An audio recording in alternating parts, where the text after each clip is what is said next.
జై భీమ్ జై తెలంగాణ. ఈరోజు జరుగుతున్న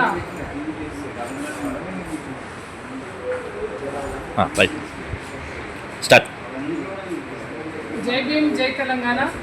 నా పేరు అంబర్ తులసి. నేను ఈ సర్పంచ్ల ఫోరం రాష్ట్ర వర్కింగ్ ప్రెసిడెంట్గా పనిచేస్తున్నా. ఈరోజు జరుగుతున్న ఆర్టీసీ సమ్మెలో వాళ్ళ భాగంగా నేను చెప్పేది ఏంటంటే పరిస్థితులు అనుకూలంగా లేవు అని చెప్పేసి వీళ్ళు తొందరపడి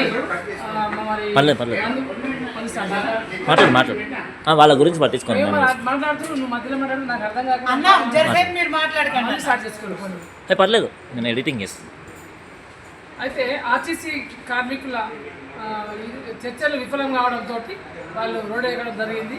ఎంతోమంది మరి వాళ్ళు రోడ్డు ఎక్కి ఈరోజు నినాదాలు చేస్తూ ఉన్నారు. గవర్నమెంట్ ఏంటంటే న్యాయపరమైన సమీక్షలు సమీక్షించాలి, మరి ముఖ్యమంత్రి గారు ఆలోచన చేయాలి.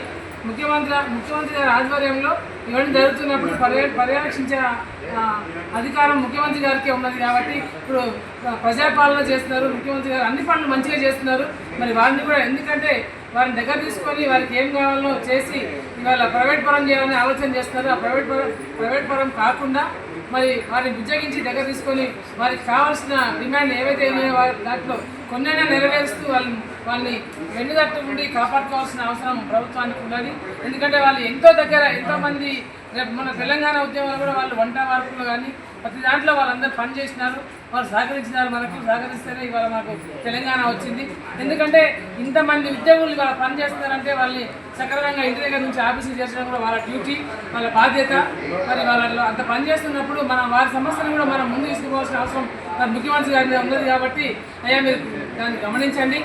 రెండోది ఏంటంటే వీళ్ళు పోయిన ముఖ్యమంత్రి గారు అసలు చేయకుండా వాళ్ళని ఎంతోమంది చచ్చిపోయినాక కూడా వాళ్ళని పీడ్చుక తిని ఇబ్బంది పెట్టి రోడ్ల మీద నాన్న రభస చేసి 3 నెలలు వాళ్ళు చేసినా కానీ వాళ్ళని ఇబ్బంది పెట్టిన ముఖ్యమంత్రి కంటే ఆయనకుంది. కానీ మరి మీరు మంచివారని ప్రజాపాలన అని చెప్తున్నాం కాబట్టి ఈ ప్రజాపాలన కాపాడుకోవాల్సిన అవసరం ముఖ్యమంత్రి గారికి వారి బృందానికి ఉన్నది. కాబట్టి దయచేసి ఇంకా మరణాలు ముందుకు పోకుండా ఎక్కువ కాకుండా ఇంతటితో ఈ మరణాలు ఆపుకుంటూ ధన్యవాదాలు నష్టపరిహారం చెల్లించుకొని మీరు వాళ్ళని దగ్గర తీసుకొని తగిన పరిష్కారం చేయాలని చెప్పని నేను వినవించుకుంటున్నాను. Thank you.